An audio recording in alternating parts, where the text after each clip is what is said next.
It's like trying to win a car race. Should be a good one. And as you're driving, saying, hey, make it run better. You could have a posse of waifus. Starting off kind of strangely. Slaying the land. Welcome to the show. This is insanity. Taking a critical look at the gaming news of the week. This info is pretty shocking. Somebody's got to give an answer to this.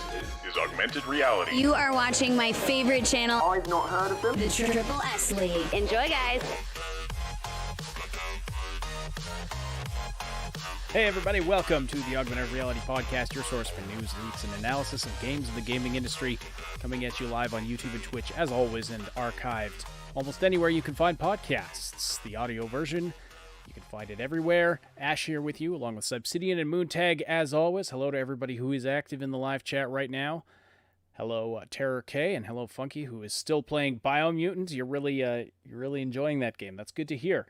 I think so. Funky and I have some disagreements about the game, but I will be doing a review. It'll be more of a review in progress later in the show here today. Because, unfortunately, I didn't get a review key for it as early as I'd like. So my exposure of the to the game is limited, but I have a lot of thoughts about it after a few hours in the game. So we'll go into all of that, discuss some of the other reception to it, some other news to talk about as well. Hello, Ali, and hello, Trekiran Schoolaman.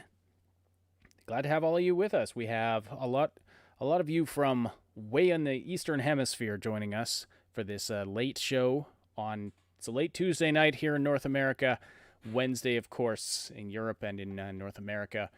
Ridiculously early. Over that oceanic region, way over there. All of you people, Australia, New Zealand, India, Hong Kong. So in that area where it's tomorrow already. Yes. Exactly. This magical land where I have never been. Maybe someday. Someday. All right. Well, it's great to have you with us. So today we're going to be talking about Xbox Bethesda. Wooly Ram says, "Good morning from the Middle East." Oh. I thought you were in North America, Wooly. Interesting. What are you doing there? Far. Are you like in the services or something? By the way, that other voice is Moontag. Hi, Moon. How are you? Hello. I'm awake. I'm Good. Awake, and I sound way less loopy than last time. Exactly. Yes, indeed. You didn't go to sleep right before the show. No, I'm totally awake. We've got Saib with us here, who I'm not even sure if he's still awake, but I'm still awake. I'm just going over. There's more news popping like every minute now, so it's one of those things where we've got a lot to talk about.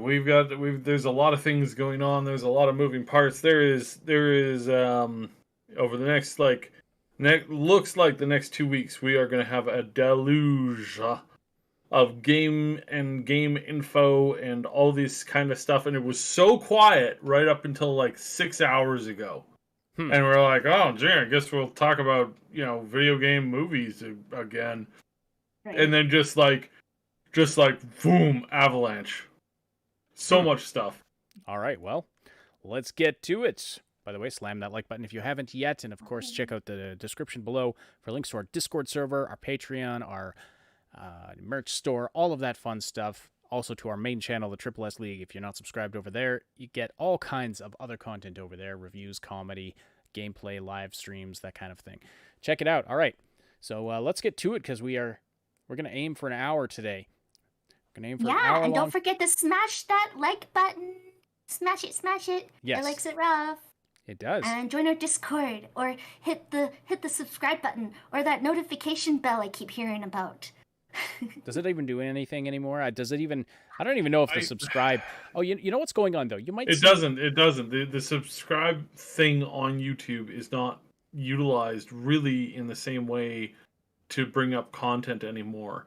In the last 6 months, there has been more YouTube videos that have trended above north of 5 million from channels that have less than, even after hitting that number, have less than 3,000 subs. Weird. This is the largest explosion of these minor channels that has ever happened before. And here's the stupid thing: a lot of these channels aren't monetized at all. They're not monetized. They don't have an active thing. I watched one video today. I was like, oh, this is an interesting video. Checked it out. I was like, cool. Then I clicked on the profile. This video was uploaded 4 years ago. And up until about 6 months ago, it had like less than like 5,000 views. And then suddenly overnight, it's got 5.5 million views. And so the whole YouTube ecosystem right now is like, it's an absolute mess. I want to say shmesh, like Schoolman did in the chat. It's at Terke. It's completely smashed. It's completely stupid, and it's everything is going sideways. Nothing makes sense anymore. You've got it's like YouTube is chasing TikTok trends like nonstop. They're just opening the doors to bot accounts that's bringing in those TikTok viewers. It's a mess. It's such a mess right now, and Yeah, it's so aggravating being a content creator right now. There's a couple of changes that recently happened that you may not be aware of if you're not a content creator. New additions to YouTube's terms of service. They now can monetize for themselves any video on YouTube, even channels that are not part of the partner program, which would include this channel, Triple S Podcasts, but a lot of the smaller channels and creators, because they put in a couple of years ago with the adpocalypse, they changed their not just anyone could become monetized anymore. You had to reach a certain threshold. Well, now there's small like knitting channels, like cover like nuanced things like certain types of art, quilting, like whatever, anything and everything, mushroom gathering, like anything and anything.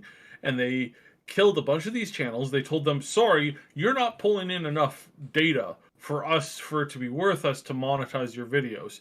And then less than like 2 years later, they turn around and say, oh yeah, but at the same time, we're going to monetize all your videos. Then we're going to take all that money for ourselves. They're going to put ads on those videos now and take the money for themselves, which is disgusting.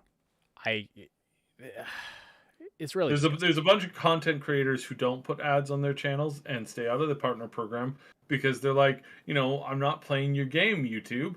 And now all of those people are informed, now we're going to be running ads on your stuff nonstop all the time, and you can't say anything about it at all. And you're not getting any bit of that money. So it's like, so it's terrible. It's terrible. But anyways, we don't want to talk about stupid. Well, the other one thing I just want people to be aware of is they have also added a piece to their terms of service saying that if in their determination it is no longer commercially viable for them to provide you the services, then they can terminate your account. So basically for any reason they want. If you want to break it down, that's if in their determination, you're no longer commercially viable. So we could, this goes into effect on June 1st, and how many channels are going to vanish in June? I just have to wonder. June, probably not a lot right away. I think it'll probably start happening after that. Yeah. Anyway, let's get on to what we're all here for, the gaming news. All right. Rumors going around about Bethesda and Xbox and their showcase taking place during E3 time. Xbox and Bethesda E3 2021 showcase will reportedly take place on June 13th. This is from VentureBeat reporter Jeff Grubb, who likes to drop little tidbits about this. And he's saying that it's going to officially be announced this week that it's going to be on June 13th. That's basically what he's saying. So that, this makes perfect sense. The Sunday of sort of E3 weekend. That's when it always is. So that makes perfect sense. Could be a lucky guess. But anyway, take that for what it is. And according to another Microsoft insider, Clubril, Microsoft and Bethesda are expected to reveal 5 completely new first-party AAA Xbox games this summer. And just going to add my own commentary here. Probably those games are coming to PC as well. Now, that's completely new first-party. It doesn't say unannounced, so one of those could be Starfield. But because that is new. But anyway, so there's going to be some interesting stuff, and I think this being their first E3 season event since the big merger, since the acquisition. They're definitely, I imagine they want to put on a good show. They don't want this first one to be lackluster and to have people say like, well, what was all of the hype about that big acquisition and merger? But anyway, what do you think we're going to see, Sab? Well, in what regard? Because there's a lot. Well, I don't mean specifics, but what can we expect? And are there any other rumors we haven't covered here? That A ton, an absolute truckload. All right. Go for it. Let's start from the beginning. So Bethesda probably showing off on the 13th. That's fits into their normal schedule. Probably will take place in the morning instead of the evening this time because it's a digital event. They're not actually in California. They're just going to be streaming live from wherever. So that makes sense, morningish. Although I wouldn't be surprised if they pushed it to like 1 o'clock, Central Time or even EST. It just seems to make a little bit more sense to do it later in the afternoon instead of early Sunday morning. So we'll see how that goes. But that's the big one. Obviously, we're paying attention. We're going to be watching this very closely. I am not guaranteeing that anything is going to happen with Starfield. Like I said on the last show and on 2 other shows last week, basically it's a big nobody knows, and that's why you shouldn't be listening to people who are telling you I know exactly what's going to happen, because nobody knows exactly what's going to happen. Bethesda is notoriously tight. They run a tight ship. They're very clean. They're very cut really well. There's been a lot of rumors, speculation, a lot of facts kind of like floating around out there. There's a ton of stuff that allows us to like do a lot of speculation, but nothing is solid until they say so. I do want to point out this is almost exactly the same release schedule, combination of facts, combination of early game footage and drawings and that kind of stuff leaking out literally weeks before a big press event happens. That is exactly what happened with Fallout 4. Exactly, to a T.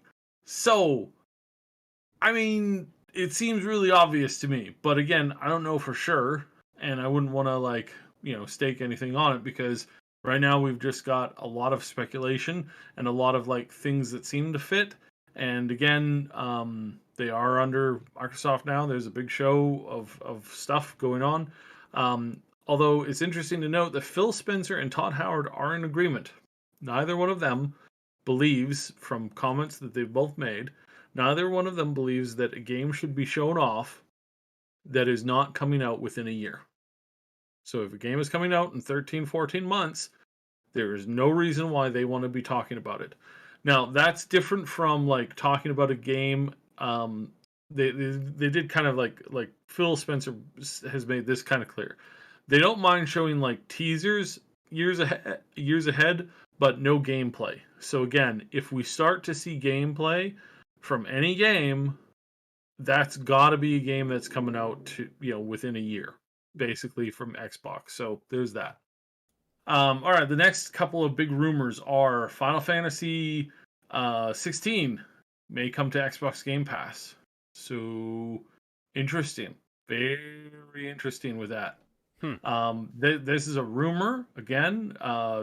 Very little evidence supporting this at the moment. So take that one with a grain of salt. Another one to take with a big, huge grain of salt is that that Xbox is going to confirm that they have bought out Sega.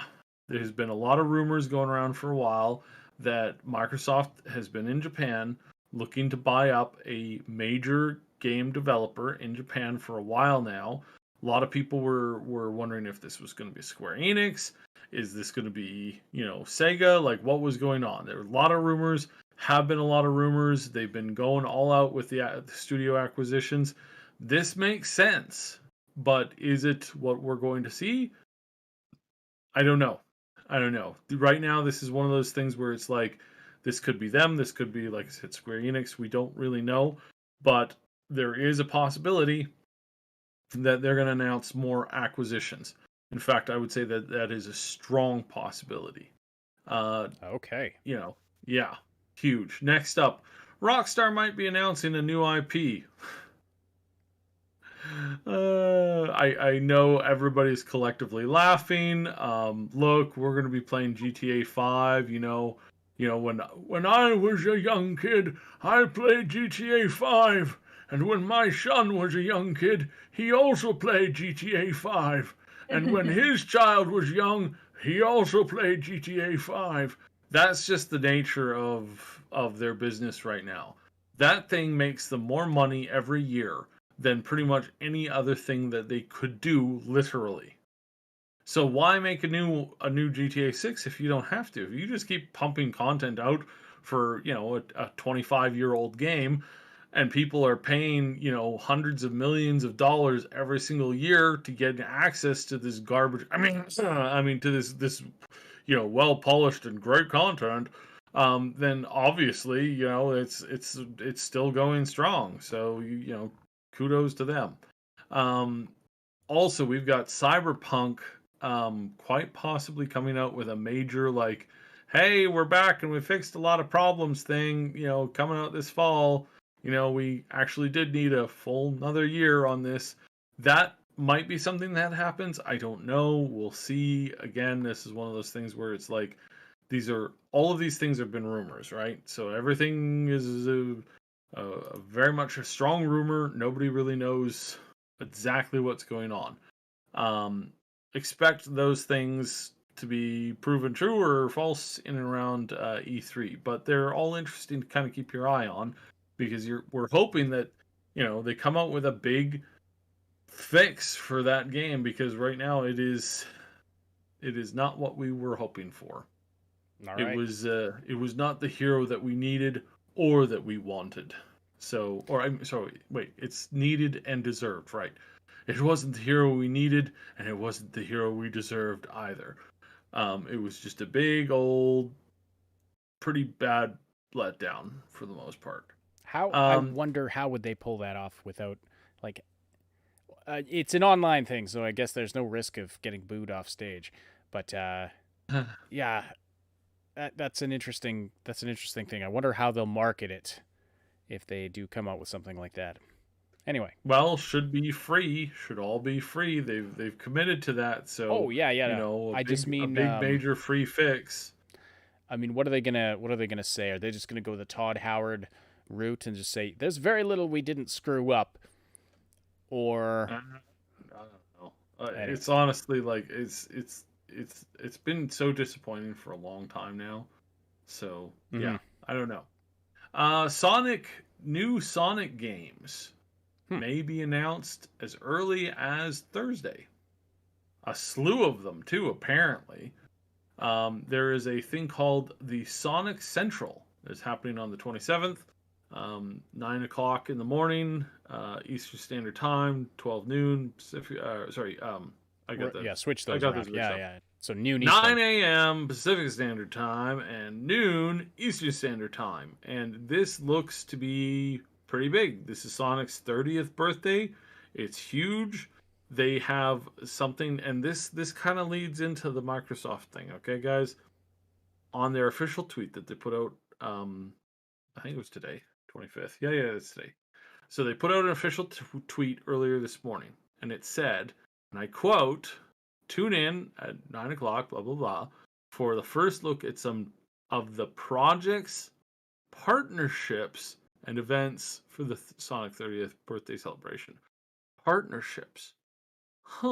Partnerships. That sounds interesting. That's interesting that they bring that up, potentially, considering there's a rumor, again, a heavy rumor, not based in hard fact at all, that Microsoft has acquired Sega. That's very interesting. Very interesting. Again, is it actually, going to be a buyout? We don't know. I don't know.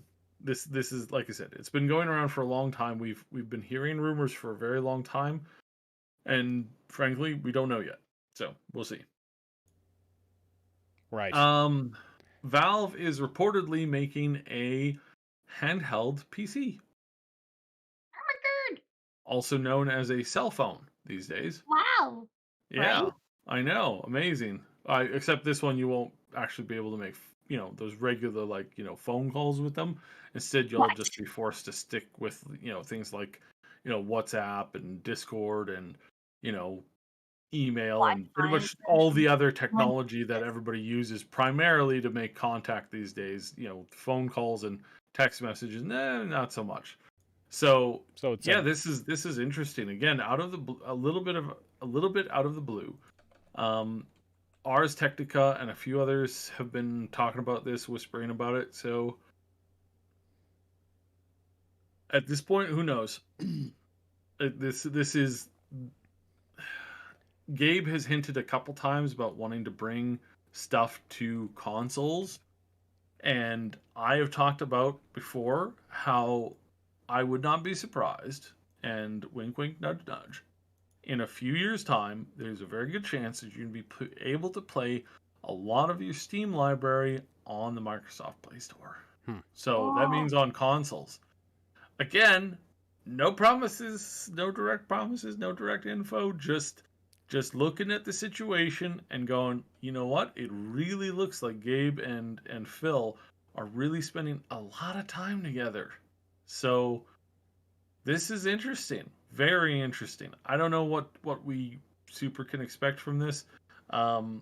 It seems kind of I personally think it's a little doubtful because right now we are in the middle of a tech hardware crisis of epic proportions. So them announcing a new console, sometimes I really I'm like, is that true? It'd be really interesting if Steam had, with all of their gigantic mountains and mountains and mountains of gold, if they had gone out and bought and built new hardware manufacturing facilities, somewhere not in China, maybe like stateside. Like if they did that and they've secured all that kind of stuff, again, I'm pretty sure we would have heard this beforehand and probably would have heard some whispers about it. But in all honesty, it's an interesting concept, right? It's a really interesting concept. I don't know if it's true. I wouldn't put a lot of stock into this one, as far as making a bet about it, because again, this would be incredibly risky to do right now. I don't understand why they would assume that right now is the best time to do it or to announce it. Maybe if they're just, coming out to announce an early beta program, that'll run for, a handful of people for the next 2 years, that might work, right? That might make a lot more sense. So I don't know. We'll see. Yeah. So that's basically all the stuff that's just kind of popped basically today. Wow. And again, we've got a couple more days of this stuff coming up here. Obviously, we're gonna have this big Sega thing, Sonic Sega thing, because it may not be just a straight up Sonic or just a straight up Sega thing. It's probably just gonna focus in and around Sonic and all the stuff that's happening with that. So will we get another big presentation from Sega at E3? There's a good chance of it. So I don't know. Again, I wouldn't count your chickens before they hatched on a lot of this stuff, but we'll see. So, yeah. All right, excellent. That's a lot to take in. Yeah, but huge. Despite some of what you said, about the hardware shortages, which is a big problem right now, video gaming is apparently booming right now. Video gaming is up. Yeah, unless of course you're Blizzard Activision, in which case your profits are up, your user base is down by 1/3 of what a segue. It's a travesty. How do you have the world's biggest MMO that shrinks its user base by 80% in the middle of a bloody pandemic? How do you manage to fly that plane into the side of a mountain? Is it just what is there nothing like it's really confusing. It really is how a big company with the world's number one genre related thing can just so casually walk themselves into a wall when they have some of the biggest content creators in the world with one that these aren't stupid people. Bellular is not stupid. And a lot of people look at Asmongold and go, "Oh, what a crackpot crazy person." I would dare you to try and say that after you listen to him talk with there's a content creator psychologist who does like these talks with people, and one of the most interesting ones was where he interviewed Asmongold, and they had a very long, really fascinating, and very deep conversation in which you get the distinct impression that Asmongold is not an idiot in any way, shape, or form. These are the people who are regularly and almost daily criticizing, Blizzard, saying, "What are you doing with this? Why are you doing it this way? You're ruining this experience. You're ruining that experience. Here's ways that you can fix it." And the Activision Blizzard walks around with gigantic chains on their back, going, "Ugh, why do we have to pull all these systems around with us? Why can't we just, have something that's smooth?" And you have these people going, "Well, drop the chains because they're stupid and nobody likes them. We want something that's..."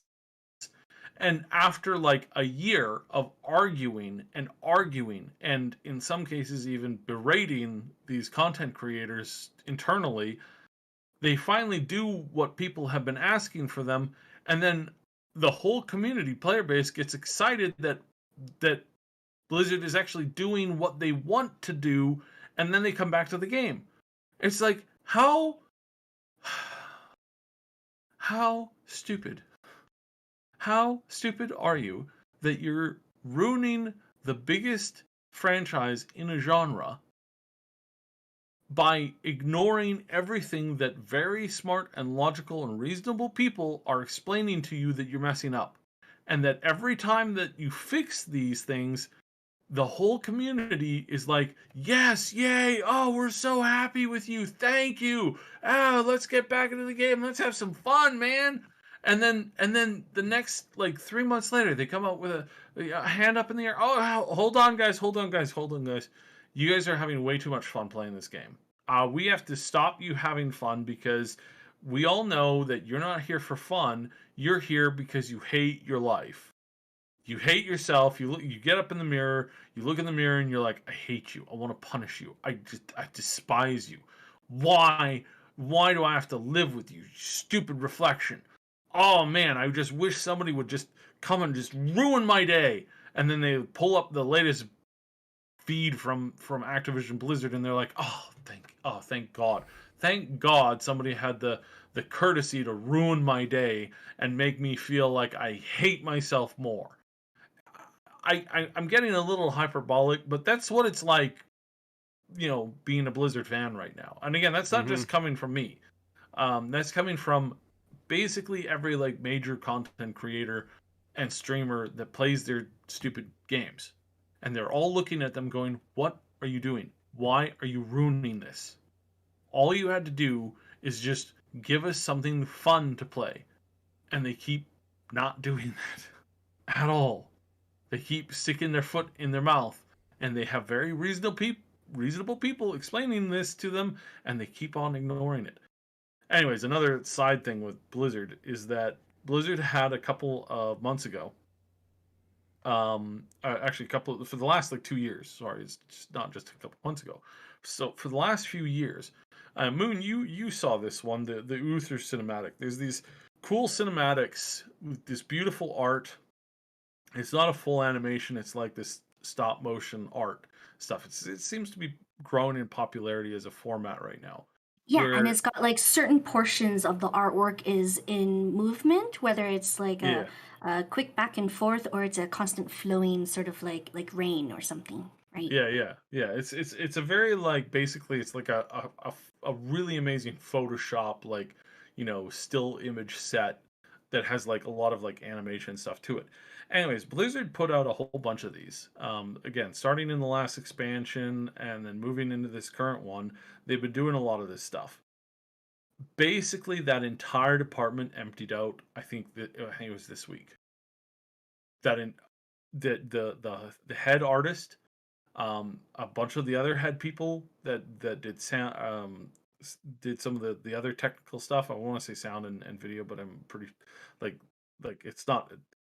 I don't want to misquote or put anybody into a position, but basically it's like there were a lot of people who were responsible for this style of art doing really, really well in the way that they were using it for story and advertising, and some of these things have been watched, tens of millions of times. Very, very popular. All of those people quit. All of those people quit Blizzard. They walked out of that studio and they walked over to, guess who's Let me guess. Brand new studio. Let me guess where they went.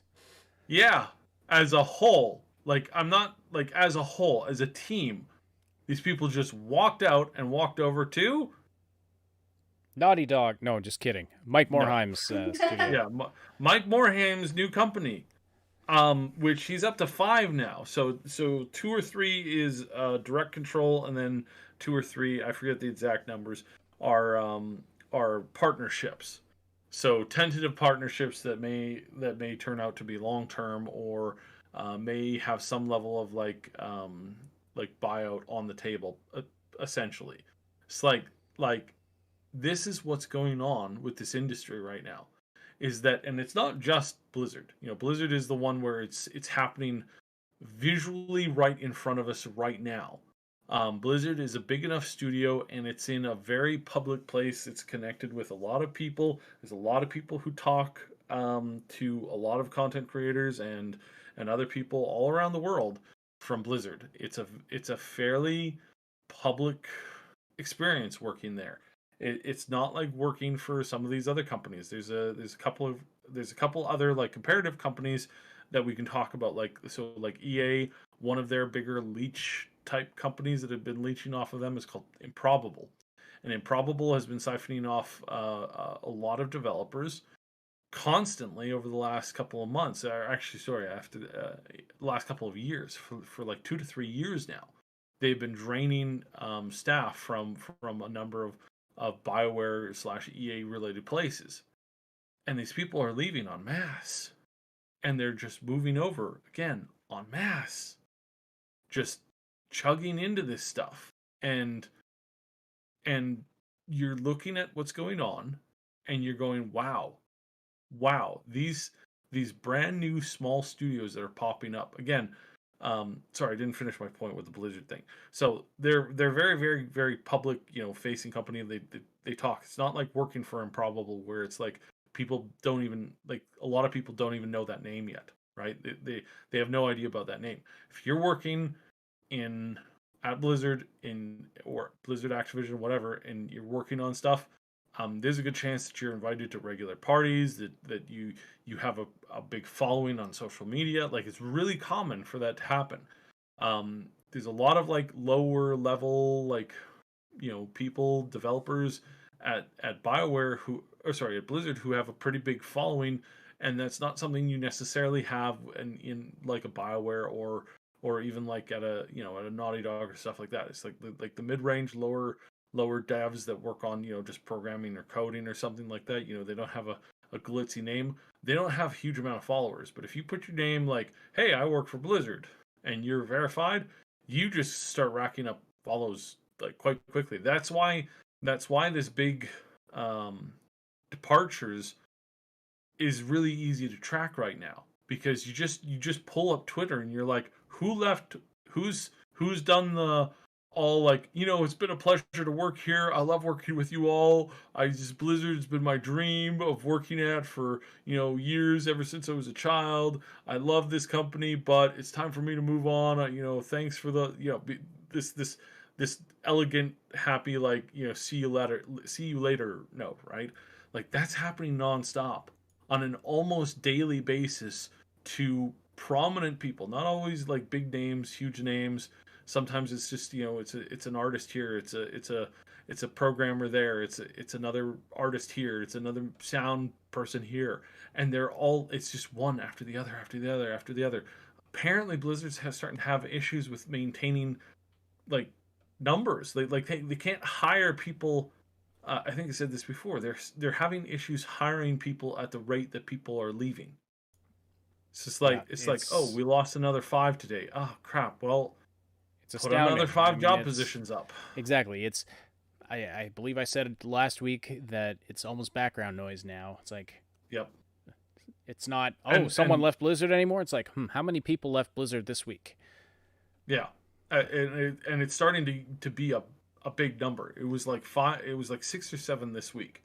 Big public names, including Overwatch's lead character artist, who designed many of the iconic characters from that game.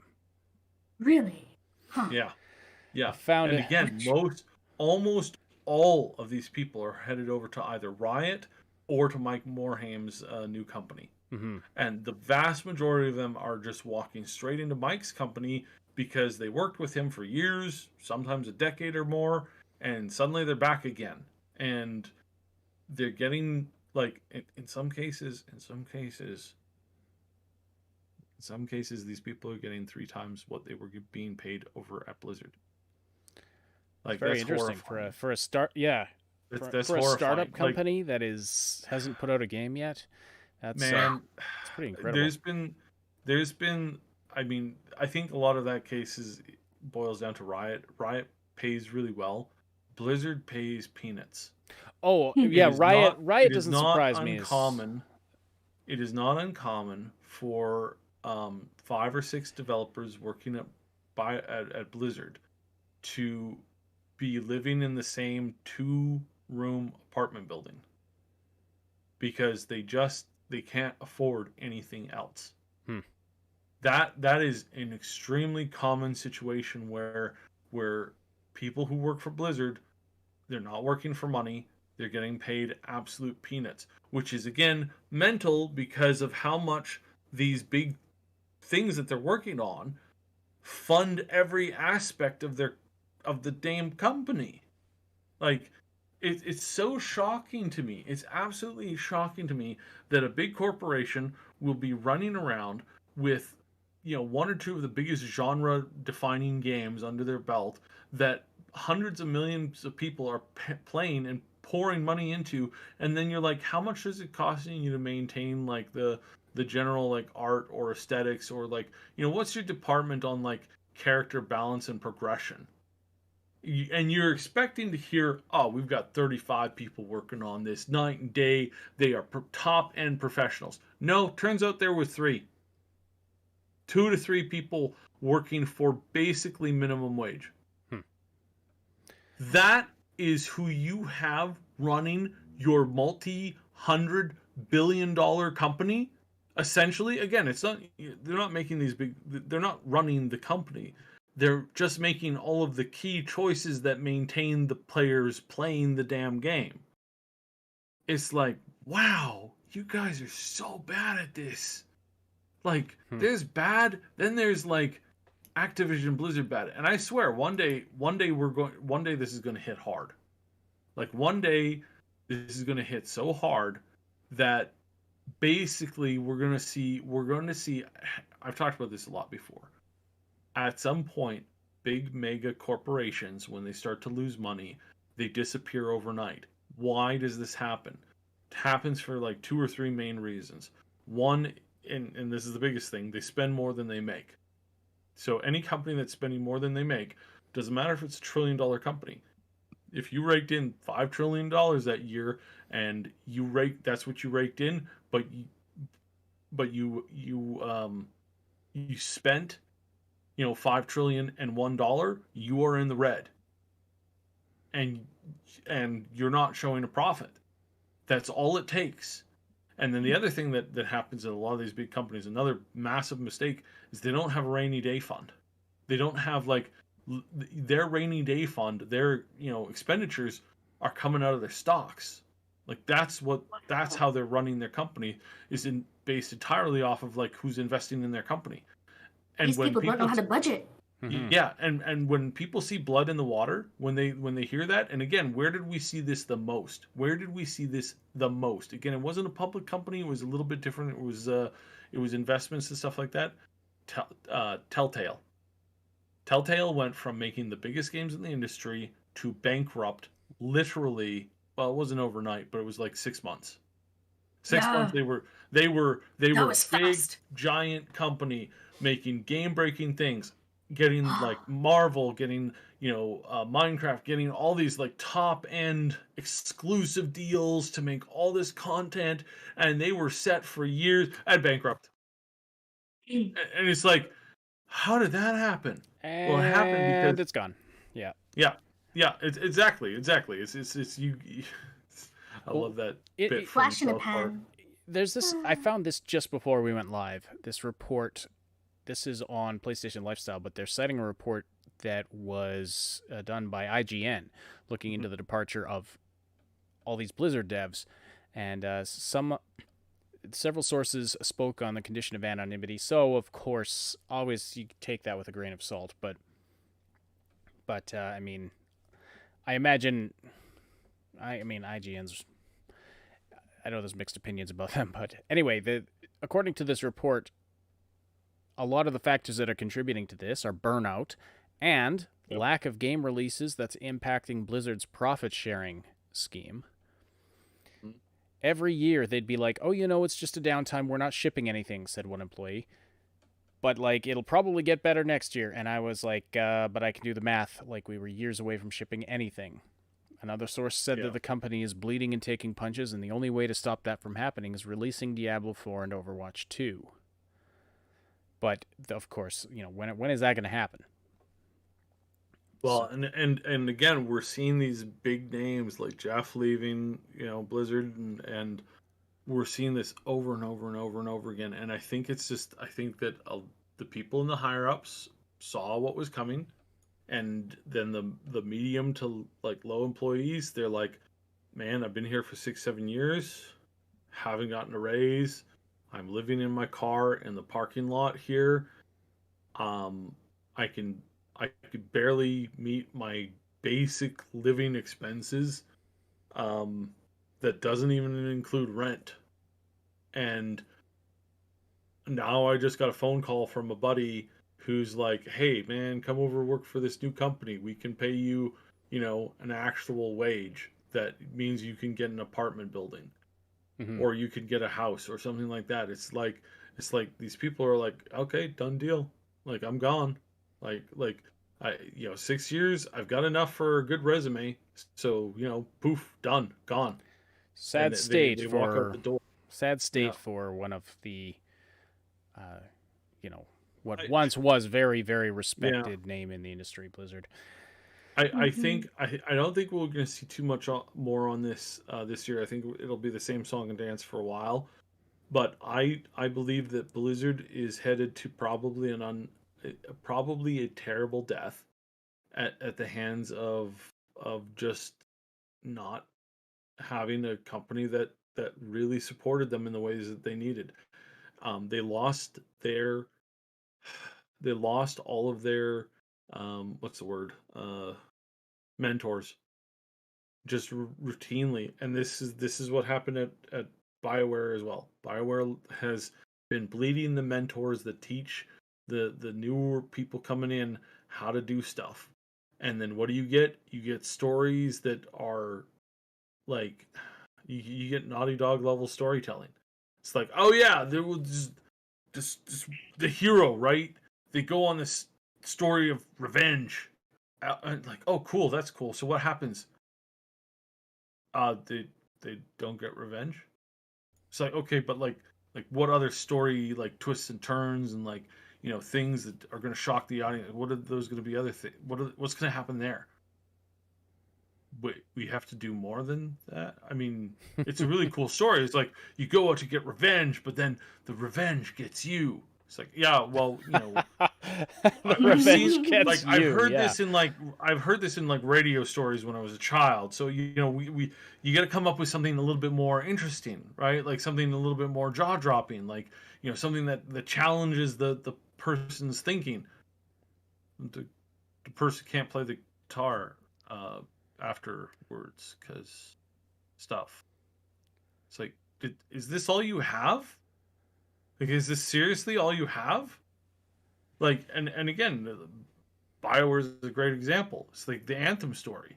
It's like the Anthem story started out deep and it was really deep lore. Had a lot of stuff that you could just go in on for days and days and days. Written by some of the greatest writers the game industry has ever known.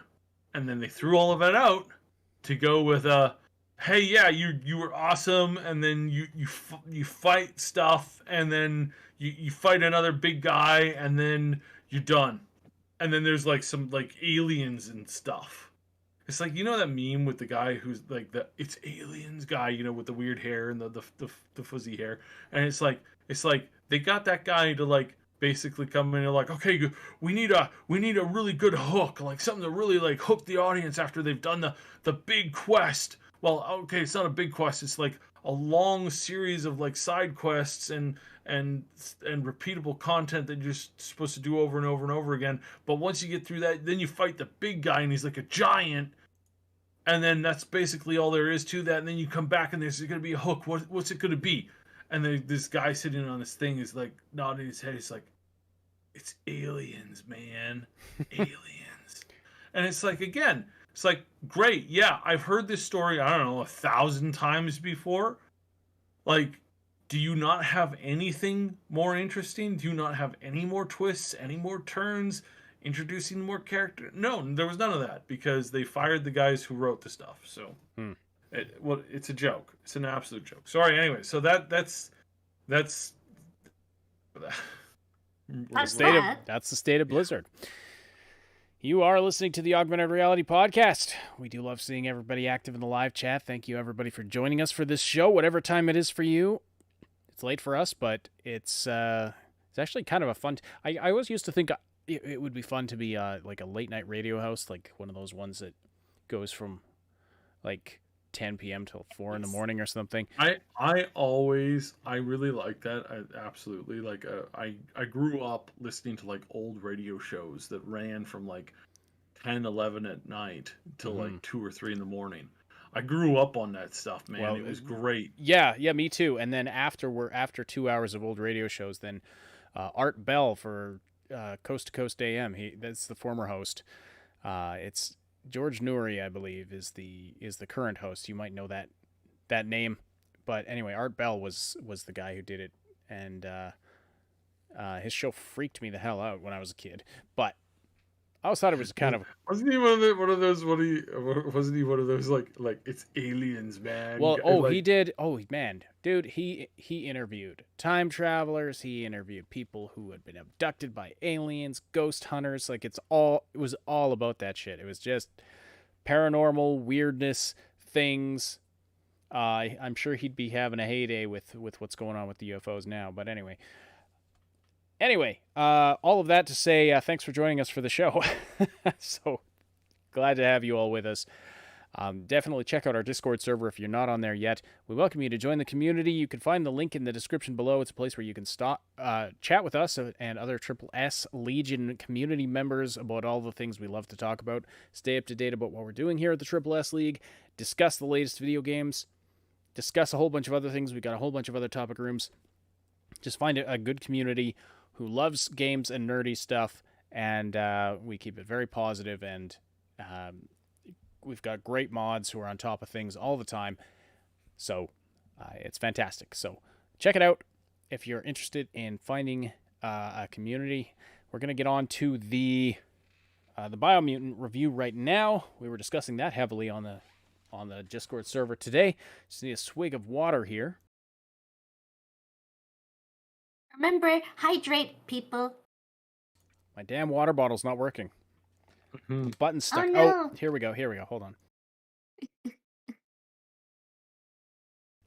Thanks for filling in there, Moon, while I was... Oh, I got that so late. I'm like, what is he doing? Is this a bit? Like, no, you were actually just... I was trying to drink So I muted, and I was going to drink some water, and the button I'm thinking, like, this is a weird bit that he's doing. I don't know. I don't know about this bit. It's not coming through very clear. Oh, Lord. No bit there. Just raw, unrefined, behind-the-scenes duct tape production known as the Augmented Reality Podcast. So we're going to go to the Biomutant review. Now, I'd had a request from somebody to put a visual indicator on the screen while we're doing the Biomutant review, because they wanted to tune out for that part of it. But this is going to be the last topic today, so there's not really going to be anything after this. So anyway, as long as you see Biomutant stuff on the screen, that's while we're talking about Biomutant. So my water bottle doesn't work. Make a T-shirt. Okay, you think that would you buy that shirt? But anyway, yes, it was funky, and you are further through the game than me, because you've been playing it like a madman. But that's good. So here's, well, this may become a segment on the main channel. So I'll introduce this properly. Okay, Biomutant review. So I have my opinions about this game, and they are, of course, my opinions. How's that? Oh man, that just went terribly. So Biomutant has gotten a very mixed reception. You can see the Steam reviews right here on the screen right now. Very mixed. And looking around at various reviews online, there's some people who love this game, and a lot of people who are saying, no, it's not living up to our expectations of it. And I'm in the latter camp. Now, the opinions are divided enough that I will say, of course, don't just take my word for it. I'll give you my opinion, but listen to other people. Go to the Discord server, talk to Funky about it. He's got his opinions about it, and do some checking around. I would definitely investigate this one thoroughly before investing your money in it. That is the big thing I will say, because if you're like me and you get 4 or 5 hours in and are finding it to be a boring experience, then that's not money well spent. But if you are like somebody else who is playing it for hours and hours and hours and still having a good time with it, then it is. But I think you have to figure out what type of game do you like, and is this that type of game? Going into it, I was, you see the tags here: open world, action, RPG, single player. So that puts a picture in my head of a certain type of game. And Biomutant has some of the aspects of that it shares some of the features of that type of game that I picture in my head. But it's lacking in some very significant areas. And so I think going into this one with the wrong expectations is definitely a bad idea. So what is Biomutant? First of all, let's talk about what's good about it. I love the world, the setting, the premise of this game. So it's set in I won't give any real story spoilers here, but it's a post-apocalyptic world. I think this is all pretty publicly available info right now. Post-apocalyptic world, humans have vacated, so it's Earth in a post-human era, and these mammal creatures have evolved to the point of being very intelligent. They've mutated / evolved. And so it's a post-apocalyptic world populated by these highly evolved animal creatures. You see one on the screen here. He's like a fox or raccoon-like thing. But there's a variety of character types that you can pick. Sort of variety of animal types. There's ones that look more like mice or like moles or like bats. 6 different types of creatures you can pick. Some classes that give you a starting point. And so this is... Yeah, humans have vacated, but Cybe is still there. Yeah, exactly. Right. So it's it started off really strong. It jumped right into the character creator after a very short cinematic. Liked that a lot. Just getting you right in there. So you pick your you pick what type of animal you're going to be. Then you pick your stats, and your stats actually affect how your body is shaped. So you if you if you're strong, your character buffs up, and if you're agile, your legs get stronger, and but if you're intelligent, well, you get a slightly bigger head, etc., etc. So I thought that was kind of neat that it actually morphs how your body looks, depending on the stats, and you have to balance these 5 stats. They're arranged in a circle, and you have to put your cursor in the middle of them. Anyway, I thought it was a neat system. There's limits to the customization, but I was happy with you can pick your fur type. There's a variety of patterns, and then you can pick the colors. You can pick your primary color and your accent color. And so I was pretty happy with that. I mean, it was. I think there are some who would want more character customization. Like you're not going in and adjusting the size of the ears or the spacing of the eyes, like in some games. You're not doing those kinds of things. It was enough character creation for me. Probably not for Saib, knowing him. Plus, he has trouble relating to the animal characters anyway. But anyway, so it started off strong. The world visually very beautiful. There was a couple of scenes where I saw there was some weird fraying with the fur right at the beginning, but that stopped happening just like a couple of minutes in. So I don't know what the issue was with that. So yeah, it's beautiful. It's Unreal Engine 4. It's rendered very well. The design of the world is very nice. I love the creatures. I love the concept and this juxtaposition of these cute animal characters in a post-apocalyptic wasteland was a very interesting juxtaposition. Fighting for survival, occasionally using big oversized weapons and gritty looking pistols like he's got in this image here. There's the mix of cartooniness with realism. With some, it's been compared to Fable. It's been compared to Horizon Zero Dawn. It's very atmospheric, and the world looks fantastic. The history of it, the story, it's all there, and it has such great potential. But this is where it started to falling apart for me. I felt like it had a lot of promise and a lot of potential that just wasn't fully realized. That the world, once you get out of the starting area, which is kind of linear, but even I noticed it a little bit in there. I was going through, you're in this enclosed building thing, and facility of some kind. I was going through all of these big empty rooms and finding nothing. It's going from room to room to room.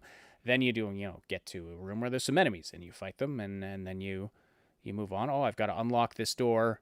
How do I do that? Okay, quest time. Well, all I have to do is go to the next room, push a button, and then the door opens, and then I go out. There are they throw in some puzzles, and I thought this was interesting at first.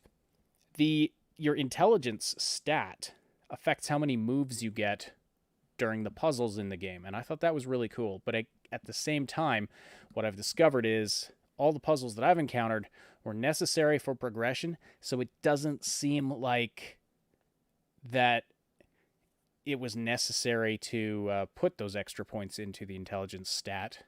I was picturing I'd be going around looking for Zelda Breath of the Wild shrines, and you'd have to do puzzles to enter them or something like that, like optional things like that. Haven't encountered anything like that, and from what I've read about this game, that kind of an aspect isn't really there. The world is really big, really beautiful. It's very nice looking as you're running through it, but it is so empty. There's just nothing happening in it, We we had this issue with Fallout 76. You know, that was the big thing. There's just nothing happening in this big empty world. Fallout 76 was a hive of activity compared to this. Like, at least there, you know, you could go to a building and look around and find stuff and scavenge.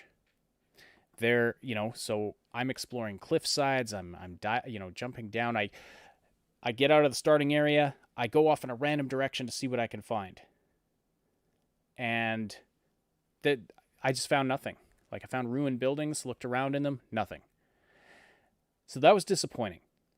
Now, Funky, who's in the chat right now, made an interesting point on the Discord server that I agree with. And that is that it's a very linear game set in an open world.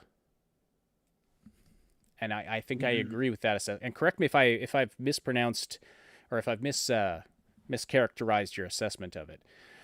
No rewards for exploring. That's exactly what I found. There was one instance where I was rewarded for exploring. It was just before I left the starting area. There were these, ledges along the wall that looked kind of sus. So I jumped up there after running, around the edges of the room.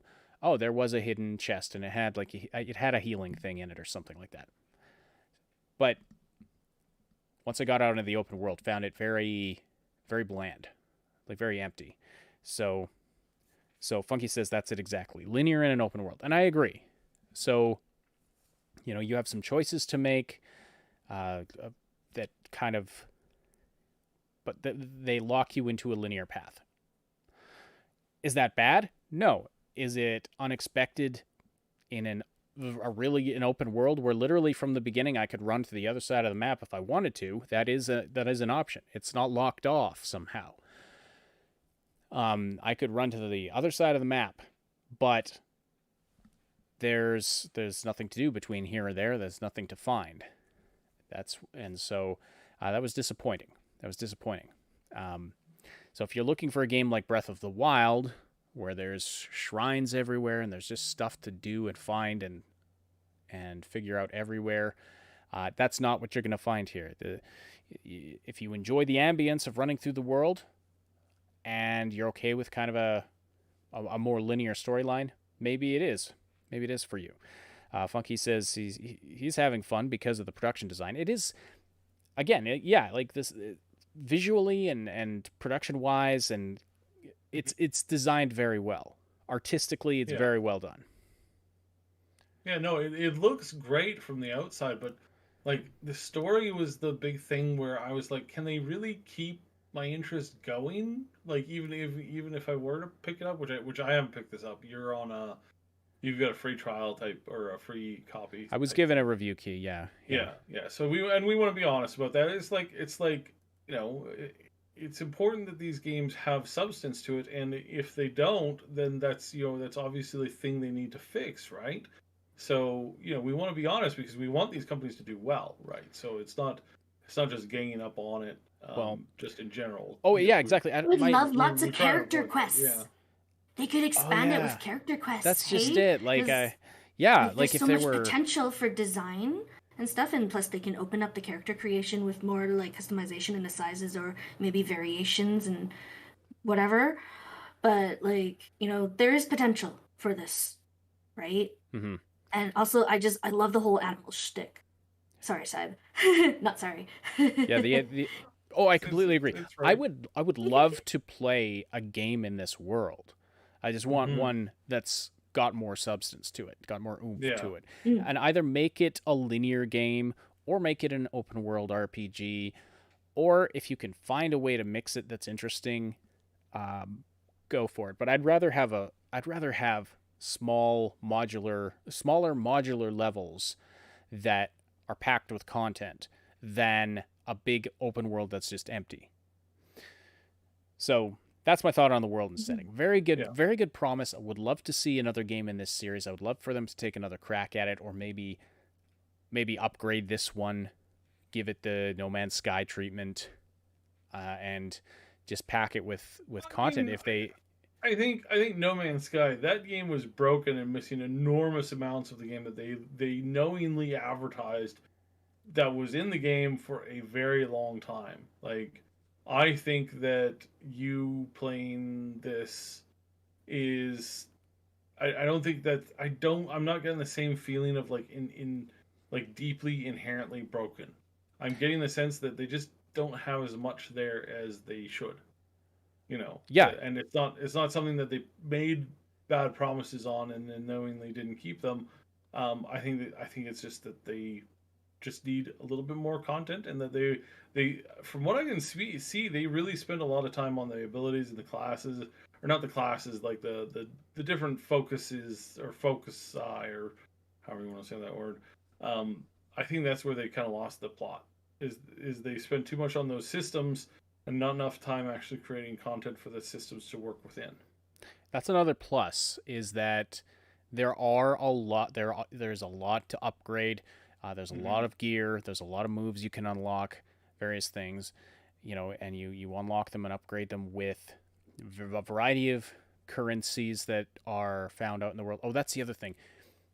The writing is there's a real charm to how they've written this.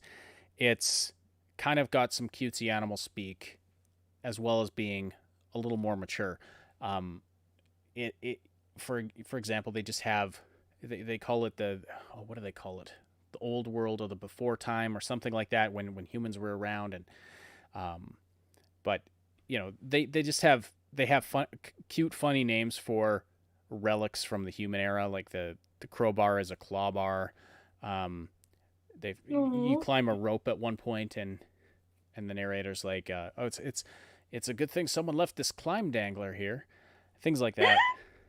The train yard is a chug station, or a chug yard, or something, where the chugs would go. So it's the long before the, yeah, that's right. Yeah, I can't remember all the details. So it's really got this charm to it. But yes, just the execution of it within the story is just lacking. And but as I was saying, so there is a lot to unlock and upgrade. Obviously have not explored that to its full potential yet. Did find the upgrading system a little bit clunky. There aren't really skill trees. There's kind of skill lists, and you can it appears anyway at the stage I'm at, you can unlock anything if you have enough of the resource to unlock it. You can unlock it. It's not like there's prerequisites. Well, there are some prerequisites. Like, you can't unlock dual wield perks and bonuses until you unlock the dual wielding skill. But it's arranged, again, it's just arranged in a list. And so I found there's definitely room for improvement in that aspect of it, the upgrading and things like that. Combat wasn't bad. It wasn't great, though.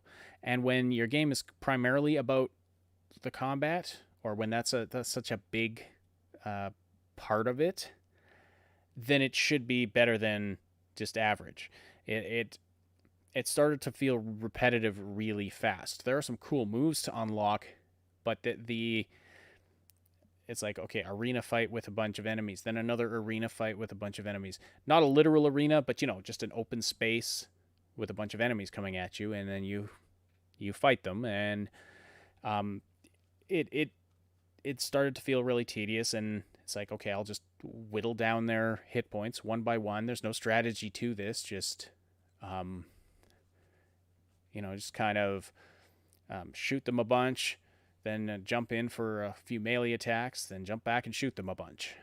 It's kind of repetitive stuff. And now, again, there were some cool moves to unlock, some cool finishers and things like that. But the AI really bothered me. There didn't seem to be, it seemed very chaotic. They just kind of run at you, and then they'd come running at me, so I'd back up a few steps to just kind of prepare for them, and then I'd apparently I'd be outside their radius, and then they just turn around and walk back to their starting point, which was not far away. That happened a few times, and that I thought was that was very immersion breaking, like very immersion breaking. And then the other thing with the AI was the logic for how enemies react to your attacks. I wasn't satisfied with either, because I'd stand there, I'd like punch a guy twice, and he'd just stand there, and suddenly he'd attack. Unless I like depleted his whatever stamina defense bar, and then suddenly he'd go flying across the room. But it's like this, it's like in one circumstance I punch a guy and he goes flying. In another circumstance I hit him twice in the face, and I'm barely done like slamming my fist into his nose, and he's already attacking again. So it was very strange. Yeah. I think again needed more polish, needed more improvement. I would like more sensory feedback from when you actually hit an enemy. Like it was, they could have utilized sound design a little better there too. Like it doesn't pack a punch, and that's something I've seen a lot of reviewers saying. It's just like it's floaty and it doesn't pack a punch. Now, does that? It's not bad. Like I wouldn't say it's. I would give it a 5 out of 10. It could definitely be worse, right? But you want to be careful about saying that word. I mean, saying it was like, oh yeah, things. Well, I mean, it can't get any worse than that. And it's like, oh, just you wait. You challenged Murphy's Law. Now Murphy's coming for you. Mm-hmm. By the way, Funky's pointing out a lot of other pros and cons in the chat. If you're interested in reading those, if you're watching after the fact, the live chat will be on the replay. So there's some chat from the Twitch as well. From Jagos, hi, says, it ain't Hollow Knight, and wow, the AI is from Aliens. Someone forgot a semicolon. Thanks for the message. I was checking the Twitch chat diligently, like right up until you started posting, I think. Thank you for keeping an eye on that, Moon. Also, I saw that Jasmine was here earlier with a comment I wanted to read. Jasmine Greenbro. Well, I will look for it. Something about it being. Oh yes, Jasmine Greeno, ACG stated it was okay for the Zen gamer. So yeah, if you're looking for more of a Zen, like a very light Zen kind of gaming experience with some degree of challenge and story, maybe it's a game for you. And here's the thing, like my wife and kids will play Animal Crossing for hours. I don't get it. It's soothing. I just do not get it. It's not that type of game, or it's not my type of game. Obviously, it is for some people. So maybe this is for you. Like I said, I built an old one worshipping cult in my latest marathon Civ game that I am now up to the 35-hour mark. We have basically taken over pretty much an entire continent.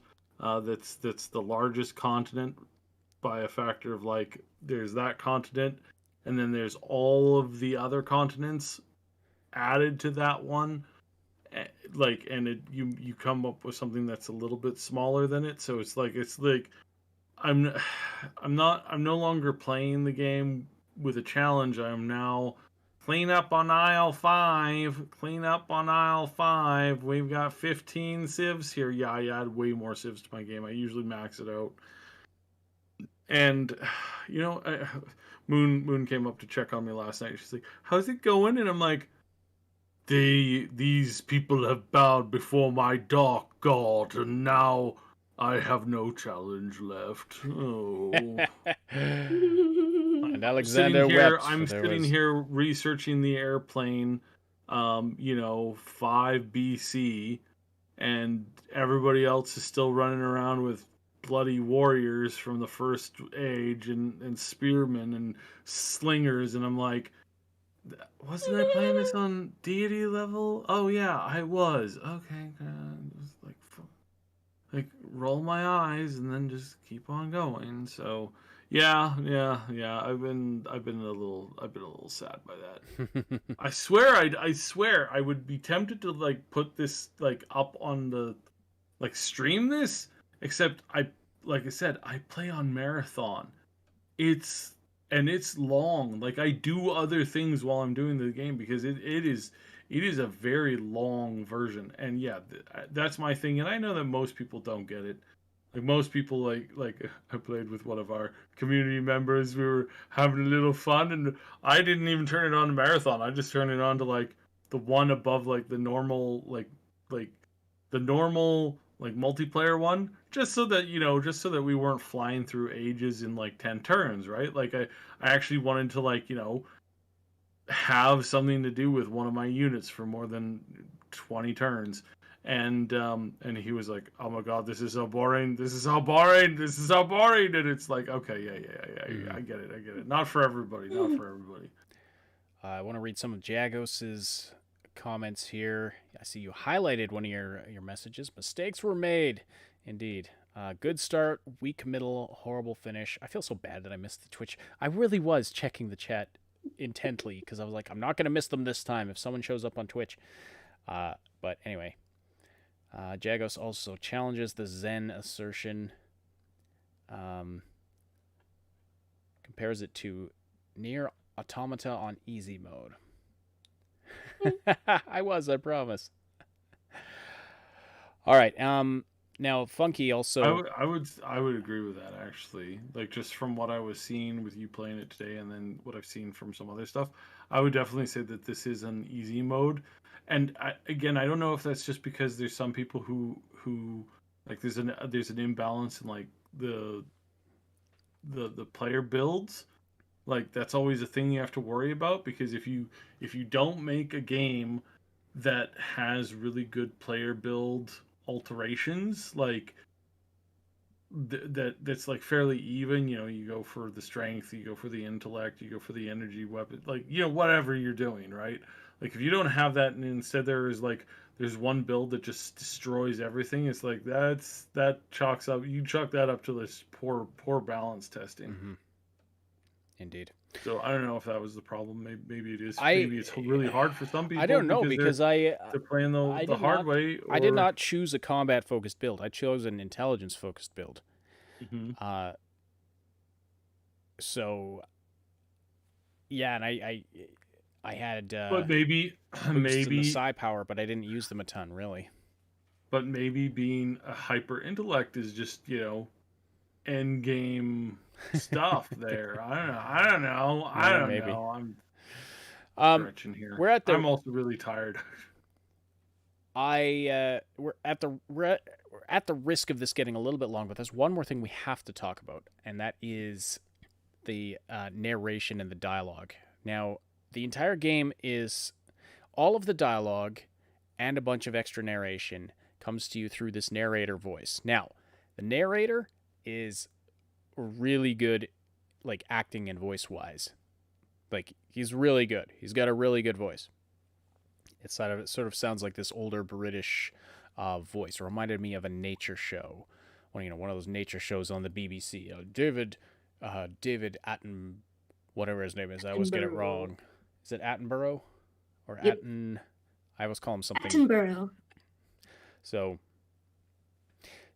it's so the narrator voice is pretty good, but I found some people have found the narrator annoying. Now, there is an option in the audio menu to turn the narrator down, and then you can just read the subtitles if you want.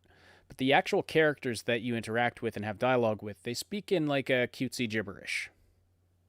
Which, again, we had a discussion about this on Discord. This works in a lot of scenarios, but I found it didn't work here for me because not only are they speaking in cutesy gibberish, but you are not reading, you don't have subtitles for exactly what the character is saying. You're not hearing their voice.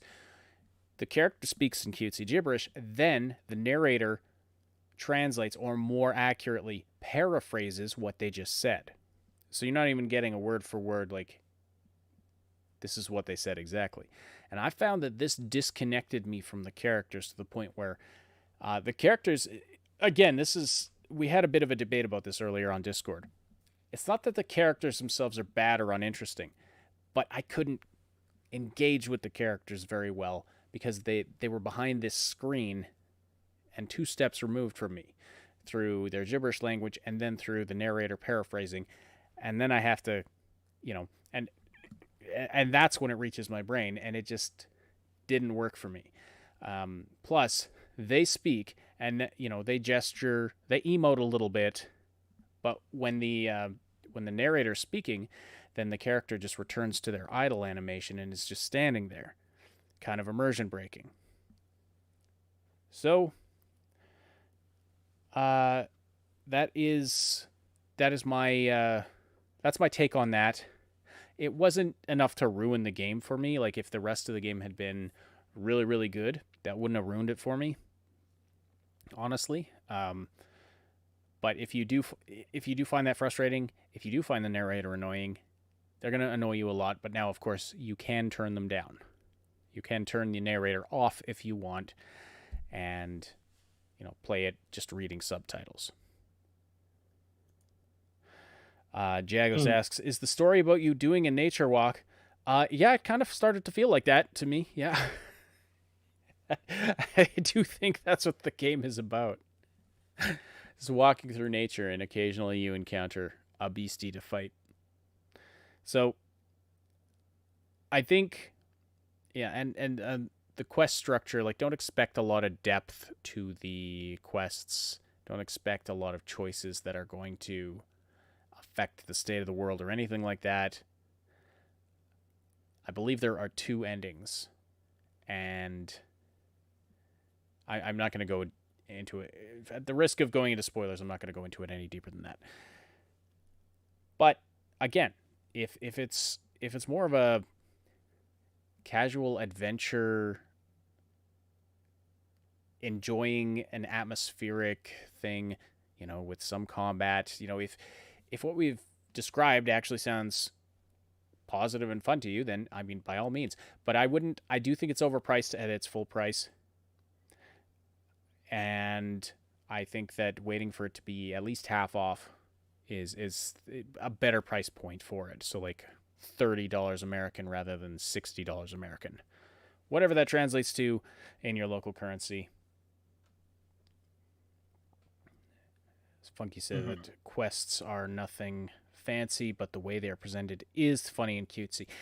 And yes, I agree. Again, like there is so much to like about this concept. I wish it had been executed better. Like, and I really, as Jagos says, I'm just disappointed. So much hype for so little payoff. Again, I do want to play a game in this world. I want to play a good game in this world, and so I hope I have, at some point the opportunity to do that. This wasn't it for me. And that's my take on it. And with that, any final thoughts before we wrap up? Nope. All right, then.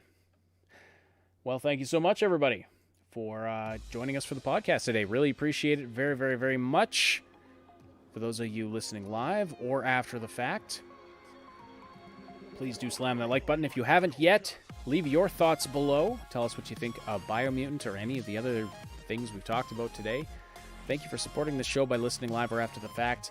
And a special, special thank you to our Patreon supporters, channel members, Twitch subscribers who help to make this content possible. We appreciate you all very much. You have seen their names appearing in gold at the top of the screen, and most of them are very active on our Discord server as well. So we very much appreciate all you folks, but we also appreciate those of you who like, subscribe, and share this content. Sharing the content is probably one of the best things you can do if you want to help support us. We really appreciate that. Just getting it out to more people, because YouTube doesn't always do their job of sharing it to the right people. All right. The Augmented Reality Podcast is a presentation of the Triple S League. Check out our main YouTube channel for game guides, reviews, comedy, and tons more quality gaming content. My name is Ash. On behalf of Sybe and Moontag, we bid you farewell for tonight, but we will talk to you again very soon.